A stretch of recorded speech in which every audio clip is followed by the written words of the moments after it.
Hello friends, I Neha welcomes you all in your channel Concept Box Clear Your Concepts with Neha। आज हम पढ़ेंगे leadership का second part, leadership theories. नेतृत्व का निर्माण कैसे होता है, किसके द्वारा होता है, नेतृत्व में कौन सी शैली अधिक प्रभावशाली है, प्रभावशाली नेता कौन होता है, उसमें कौन कौन सी ऐसी विशेषताएं होती हैं और इनको कैसे नापा जा सकता है। तो ये सारे ऐसे कुछ बहुत से प्रश्न थे जो शोधकर्ता प्रशासकों के दिमाग में उठ रहे थे कि कौन सा नेतृत्व शैली अपनाया जाना चाहिए और कौन सी सबसे ज़्यादा प्रभावशाली होती है। तो इनके अलग अलग उत्तर आए और ये सारे उत्तर जो थे, जो ये सारे विचार जो थे, अलग अलग सिद्धांत के रूप में बन गए। तो सबसे पहला हमारा सिद्धांत आया ग्रेट मैन थ्योरी। सबसे पहले इसके बारे में कहा गया। तो great man theory is also known as the charismatic theory. इसके अनुसार कैरिज्मेटिक मीन्स द करिज्मा, ठीक है, कुछ विशेष गुण होना। It believes that the leader is born not made. Leaders जो होते हैं वो पैदा होते हैं, बनते नहीं हैं, बनाए नहीं जा सकते। लीडर जो होते हैं वो पहले ही लीडरशिप क्वालिटीज़ के साथ पैदा होते हैं, वो बनाए नहीं जा सकते। It states that some people are born with necessary attributes that set them apart from other. It means कि कुछ पीपल्स जो होते हैं वो ऐसी क्वालिटीज़ के साथ पैदा होते हैं जो लोग उनको बाकी भीड़ से अलग करती है, उनमें कुछ अलग होता है। महान नेता पैदा होते हैं, बनते नहीं हैं। या तो आप प्राकृतिक जनित नेता हैं या फिर आप नेता नहीं हैं, या तो आप नेता हैं या तो फिर आप नेता नहीं हैं। ये व्यक्ति दुनिया में कुछ विशेष गुणों के साथ आते हैं जो सब में नहीं होते हैं। We can not develop leadership quality. इसके अकॉर्डिंग ये कहा गया था कि we can not develop leadership quality, जो कि बाद में शोध करने के बाद गलत साबित हुआ।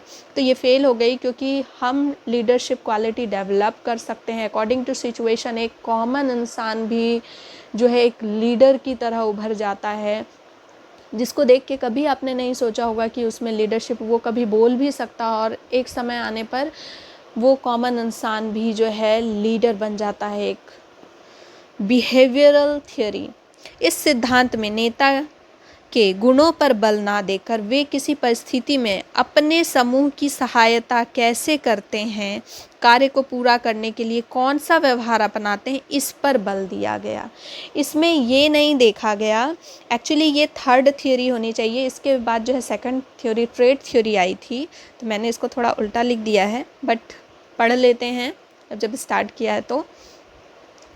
तो इस सिद्धांत में इस बात पर बल दिया गया कि जो कार्य को पूरा करने के लिए कोई भी नेता अपने समूह की किस तरह से सहायता करता है, कैसे उनको मोटिवेट करता है, कौन सा बिहेवियर अपनाता है उनको इन्फ्लुएंस करने के लिए। और इन सिद्धांत के पीछे यह धारणा रही कि नेतृत्व एक व्यक्ति तथा समूह के अन्य सदस्यों के बीच जो है विशिष्ट वातावरण में अत्यंत जो है गतिशील संबंध है, कि एक रिलेशन कैसा है, किस तरह का बिहेवियर अपना रहा है, ना कि इस पे ये जोर दिया गया कि उसमें खुद में कौन सी क्वालिटीज़ हैं। इस बात पर इस पे ध्यान नहीं दिया गया कि नेता कैसे हैं। इस बात पर ध्यान दिया गया कि नेता अपने कार्य को करवाने के लिए कैसे बिहेव करते हैं। ये जो है नेता को ज़्यादा इफ़ेक्टिव बनाती है। It focus on what a leader should do rather than what a leader is. Leader क्या है उससे मतलब नहीं है, लेकिन लीडर क्या करता है और लीडर को क्या करना चाहिए, इस पर फोकस दिया गया। What leader should do to be a good leader is important. There are thousands of behaviour. बहुत सारे बिहेवियर आए, बहुत सारे बिहेवियर को पढ़ा गया, लेकिन उसमें से दो मेन थे, इनिशिएटिंग और कंसिडरेटिंग। इनिशिएटिंग और कंसिडरेटिंग को मेन रखा गया। इनिशिएटिंग स्ट्रक्चर का मतलब होता है कि संस्था के सुपरिभाषित जो प्रारूप, संप्रेषण प्रणाली, कार्य करने की विधि, प्रक्रियाओं को स्थापित करने तथा अपने एवं समूह के सदस्यों के मध्य संबंधों का विशिष्टीकरण के लिए प्रयास करना। थोड़ा कॉम्प्लिकेटिंग हो गया ना, इसको साधारण शब्दों में समझिए कि इनिशिएटिंग का मतलब होता है कंसर्न विथ प्रोडक्शन, ठीक है, कि ये प्रोडक्शन बेस्ड है, कि प्रोडक्ट बेस्ड जो बिहेवियर है जो लोग शो करते हैं कि प्रोडक्ट उत्पादन करना है, ठीक है, उत्पादन कितना करना है, उस पर जो लोग ये करते हैं, ठीक है, जो फॉलो करते हैं। और कंसिडरेशन होता है अपने एम्प्लॉयज़ के बारे में सोचना, उनकी ज़रूरतों के बारे में सोचना, उनके इंटरेस्ट के बारे में सोचना, उनका ध्यान रखना, रिलेशन के बारे में जो सोचते हैं, ठीक है। तो ये क्या हो गया, प्रोडक्ट बेस्ड हो गया बिहेवियर, ठीक है। हम इसमें क्या बात कर रहे हैं कि बिहेवियर की, कि वो किस तरह का बिहेवियर करता है, वो ज़्यादा इम्पॉर्टेंट है। तो या तो वो प्रोडक्ट बेस्ड बिहेवियर शो करेगा, या तो फिर जो है पीपल बेस्ड बिहेवियर, ये पीपल पे ज़्यादा फोकस करेगा। तो दो तरह का बिहेवियर हो सकता है। दोनों को अलग अलग शोधकर्ता ने अलग अलग नाम दिया। पार्सन्स और बेल्स ने इनको इंस्ट्रूमेंटल और एक्सप्रेसिव कहा। स्टॉगल तथा क्रूज और ब्राउन ने इनको व्यवस्था प्रधान और व्यक्ति प्रधान कहा। ये व्यवस्था प्रधान है और ये व्यक्ति प्रधान, यहाँ व्यक्ति को इम्पोर्टेंस मिलता है, यहाँ व्यवस्था को इम्पोर्टेंस मिलता है, ठीक है। और गेटजल्स और ग्यूबा ने इनको नेमोथेटिक और आइडियोग्राफिक कहा। फीडलर ने इनको, फीडलर की जो थ्योरीज हैं बहुत इम्पॉर्टेंट हैं, हाँ, फीडलर ने इनको कार्य प्रधान और संबंध प्रधान कहा। दो तरह का बिहेवियर एक नेता शो कर सकता है इम्पोर्टेंटली, कि या तो वो अपने कार्य पे फोकस करे, कार्य प्रधान हो, प्रोडक्ट प्रधान हो, या तो फिर जो है संबंध पे, मानव संबंध पर फोकस करें। नेक्स्ट है ट्रेड थ्योरी।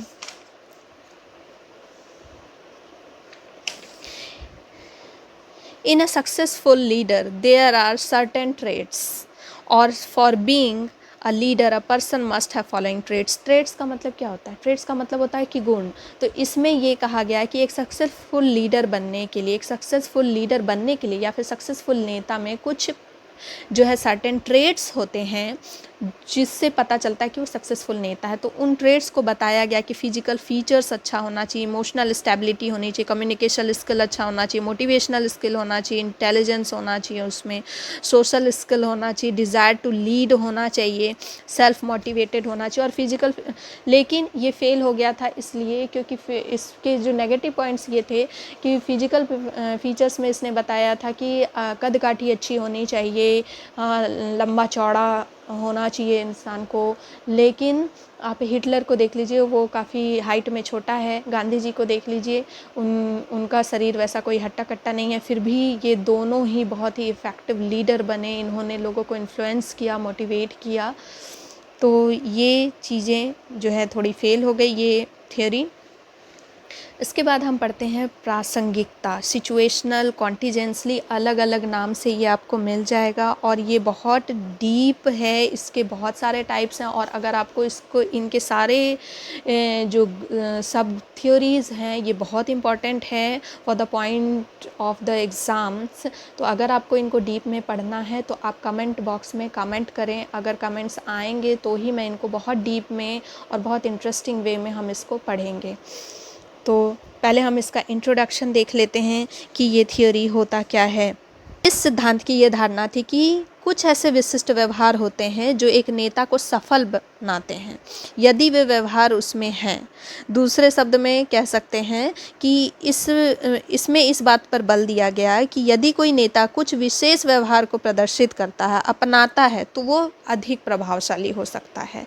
कि अलग अलग सिचुएशन में अगर वो एक पर्टिकुलर जो है व्यवहार को अपना लेता है तो वो विशेष प्रभावशाली हो जाता है। क्या बताया कि अगर वो संबंध अच्छे रखता है तो लोगों के मन में उसके लिए ट्रस्ट आएगा, सम्मान आएगा, तो वो नेता ज़्यादा सफल होगा। इस प्रकार के इस सिद्धांत ने इस दृष्टिकोण को प्रस्तुत किया कि नेताओं को प्रभावशालीता के निर्धारक कारक कुछ विशिष्ट व्यवहार हैं जिनको वे नेतृत्व का प्रयोग करते हुए अपनाते हैं। के अनुसार प्रभावशाली नेता वह है जो परिवर्तन की मांगों और अनुगामियों की आवश्यकताओं, जो फॉलोअर्स हैं, जो परिवर्तन की जो मांग है, जो सिचुएशन की जो डिमांड है, जो सर्कमस्टेंसेस है, उनका जो डिमांड है उसको समझे और अपने फॉलोअर्स की आवश्यकताओं को भी समझे और उन सब का एक समायोजन करे। जिसमें ये योग्यता है वही प्रभावशाली नेता है। क्या समझा आपने? मैंने क्या बोला अभी कि वही प्रभावशाली नेता है जो चेंजेस के डिमांड को समझे, जो नीड है सिचुएशन का उसको समझे और अपने जो फॉलोअर्स हैं उनकी आवश्यकताओं को भी समझे और एक समायोजन करे। नेता को चित्रकार के समान होना चाहिए। एक नेता को कैसा होना चाहिए? चित्रकार के समान होना चाहिए, कि जो अपने चित्रकला में एक अलग प्रभाव लाने के लिए वो किसी की कॉपी नहीं करता। चित्रकार अपने पेंटिंग को कुछ अलग बनाने के लिए उसमें कुछ अलग रंग डाल देता है, कुछ अलग प्रभाव डाल देता है, विशिष्ट बनाने के लिए एक अपनी शैली, अपनी तकनीकी में अपनाता है और अलग प्रभाव डाल देता है। इन सिद्धांतों को प्रासंगिकता सिद्धांत इसलिए कहा गया क्योंकि नेताओं की सफलता पारिस्थितिकी चरों पर निर्भर करती है। इसका मतलब है कि नेताओं की जो सफलता है सिचुएशन पर डिपेंड करती है। इसके अकॉर्डिंग ये कहा गया कि नेता जो है सफल होंगे या असफल होंगे ये डिपेंड करता है सिचुएशन पे, और वो किस तरह से समायोजन करते हैं, किस तरह से बैलेंस बनाते हैं। इसमें ये बताया गया कि कोई भी ऐसा सर्वोत्तम तरीका नहीं है, व्यापक तरीका नहीं है जो सभी परिस्थिति में सेम हो। तो इसके अनुसार जो नेता को परिस्थिति के अकॉर्डिंग चेंजेस लाना चाहिए, वो फ्लेक्सिबल होना चाहिए उसको। और ऐसा अभी तक कोई भी स्ट्रेटजी नहीं है, कोई भी तरीका नहीं है जो सारे कंडीशन में सेम होगा। जैसे कि मैंने पिछले वीडियो में बताया था कि मुझे सिचुएशनल तरीका ज़्यादा अच्छा लगेगा, कि अगर मुझे मैनेज करना है तो मैं सिचुएशन के अकॉर्डिंग अलग अलग तरीके अपनाऊंगी। मैंने सारे तरीके पढ़ लिए तो सिचुएशन के तहत अलग अलग तरीके अपनाऊंगी कि किस सिचुएशन में कौन सा तरीका अपनाना सही है। तो इसमें भी वही कहा गया है कि कोई भी तरीका सही नहीं है, सारी परिस्थिति में सही नहीं होता है। इस थ्योरी में इस बात पर बल दिया गया कि यदि नेता कुछ विशेष व्यवहारों को प्रदर्शित करता अपनाता है तो प्रभावशाली होने की ज़्यादा संभावना है। It states that the situation is responsible for creating an effective leader, and the leader should apply different behavior according to situation rather than to stick on the same behavior. A leader should always change his behavior according to situation. वही बात है जो मैंने कही है कि effective leader वही है जो अपने जो डिफरेंट बिहेवियर अपनाता है डिफरेंट सिचुएशन में और अपने बिहेवियर को चेंज करता है अकॉर्डिंग टू द सिचुएशन। कभी विनम्र बन जाता है, कभी सहकर्मियों के साथ मेल जोल बढ़ा लेता है, कभी सहकर्मियों को डांटता है, कभी उनको मोटिवेट करता है। तो अलग अलग सिचुएशन में अलग तरीके से, कभी उनको दंड देता है।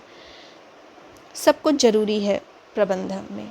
इट इज़ डिवाइडेड इनटू 4 सब थ्योरी: LPC, पाथ गोल theory, leader member exchange theory, life cycle theory. और यह सिद्धांत हमें 2 प्रकार के नेताओं के बारे में बताता है: रिश्ता उन्मुख, या तो रिश्ता उन्मुख रखिए या तो कार्य उन्मुख, जैसा कि उसमें था कि कार्य प्रधान या फिर ह्यूमन प्रधान, इनिशिएटिव और कंसिडरेशन। या तो रिलेशन रखिए या तो कार्य देखिए।